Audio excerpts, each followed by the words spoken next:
My name is Patrick Boyle, and I co-lead IOP and case manage.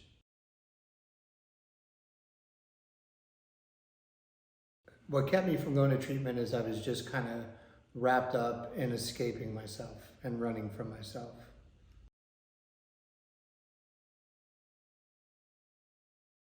Yes, this was my third inpatient treatment center. I also did a pseudo treatment inside a prison, and multiple IOPs prior to bench.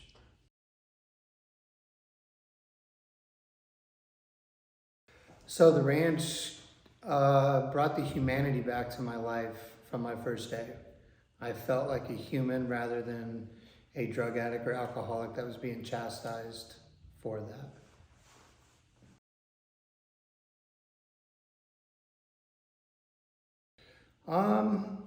As far as preparing before coming to the ranch, I don't know really if there is anything. I would say though that once a client arrives here, to remain honest and vulnerable through the process is key.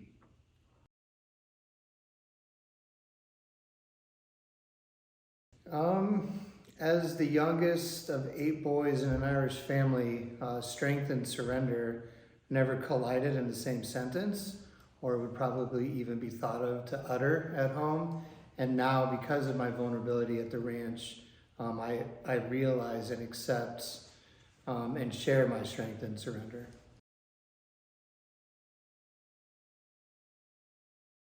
Yeah, so first and foremost, allowing me to feel human, where my own personal opinion was not that of myself prior to getting here. Also, the meditation, we had multiple forms of yoga, which was unaware that there was multiple forms of yoga. Of course, the 12-step modalities, and I think the thing that separates the ranch from all others is having 2 individual sessions a week. For somebody who was at it for 3 decades like myself, there was a bunch to unpack that probably needed at minimum twice a week.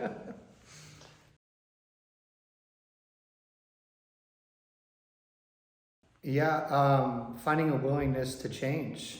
And once I found that willingness, then, kind of dying to self and letting go of some of the paralytic life philosophies that I had been taught and was living. There was probably my most vulnerable moment was my first sweat lodge experience.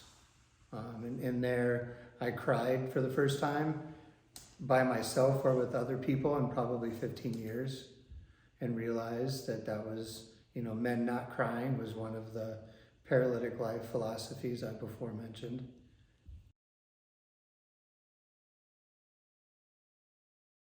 The land. I spent most of my time outside. I don't really do well, being cooped up or in one spot. So having the land at my disposal and maintain trails, even during the winter, was huge for me to be able to get out, as well as having a private room. Also, as before mentioned, having 7 other brothers, a full house was constant. And so being able to go back to my room myself and process the day was huge for me.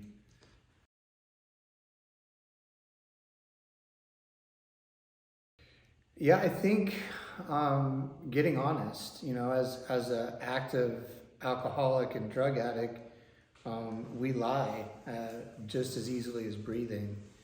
And I was able to have a clinician that brought things up in me that I had consigned to myself that I would never think about again, much less talk to a complete stranger about. So finding that ability to be honest was huge.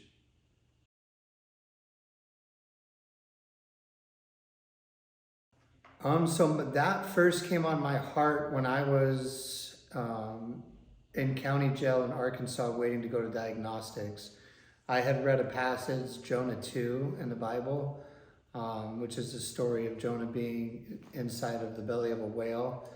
The belly of a whale was for me, obviously at that time, was White County Detention Center and Arkansas prison system.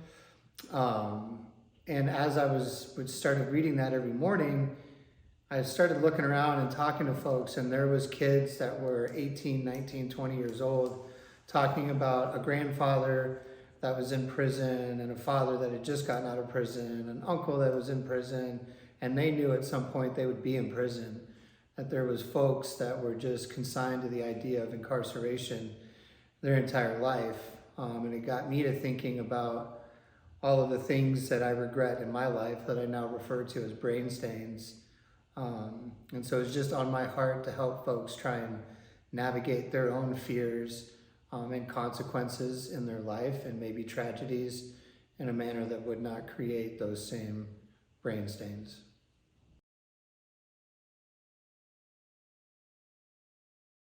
I think that, the ranch is my place of rebirth. I redefine spirituality. I also come from a Catholic family. So there was a lot of things that the seeds were planted at the ranch, right? And as I and that's just basic programming that's here. And the way that they treat clients, and staff does not put themselves above clients, because most of us are in recovery. And I just think that working at a facility that is so recovery based, it just made sense. And my counselor also, since I was local, agreed to work with me indefinitely. So I came out once a week and maintained my individual sessions. So I don't think I ever untethered myself from the ranch.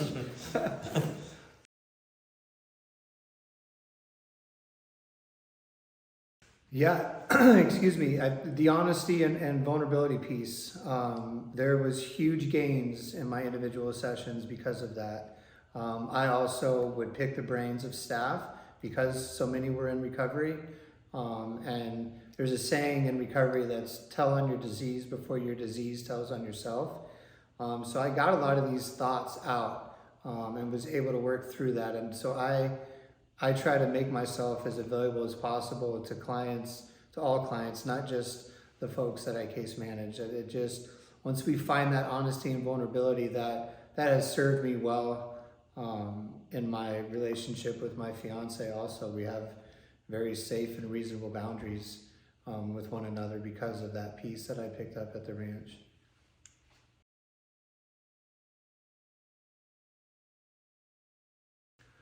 To maintain that worry and that love, but also put together boundaries in place that are going to protect their emotional health as well as the safety of their loved one.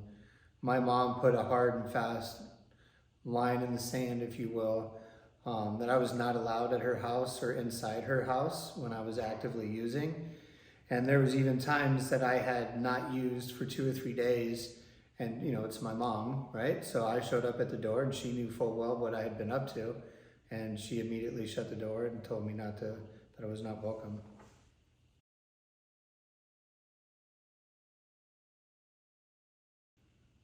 What are you most afraid of? And that typically will open up a conversation.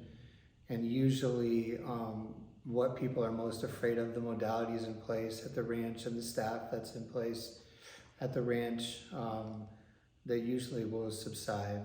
And I do talk to folks that aren't necessarily candidates for treatment or not interested in coming to the ranch that are actively using, or folks have reached out to me to talk to folks. And that's always the first thing that I ask them, because I realized through my step work with AA that I basically was living a life that was fueled by fear, which I think of as an acronym of false evidence appearing real. It's me believing negative assumptions.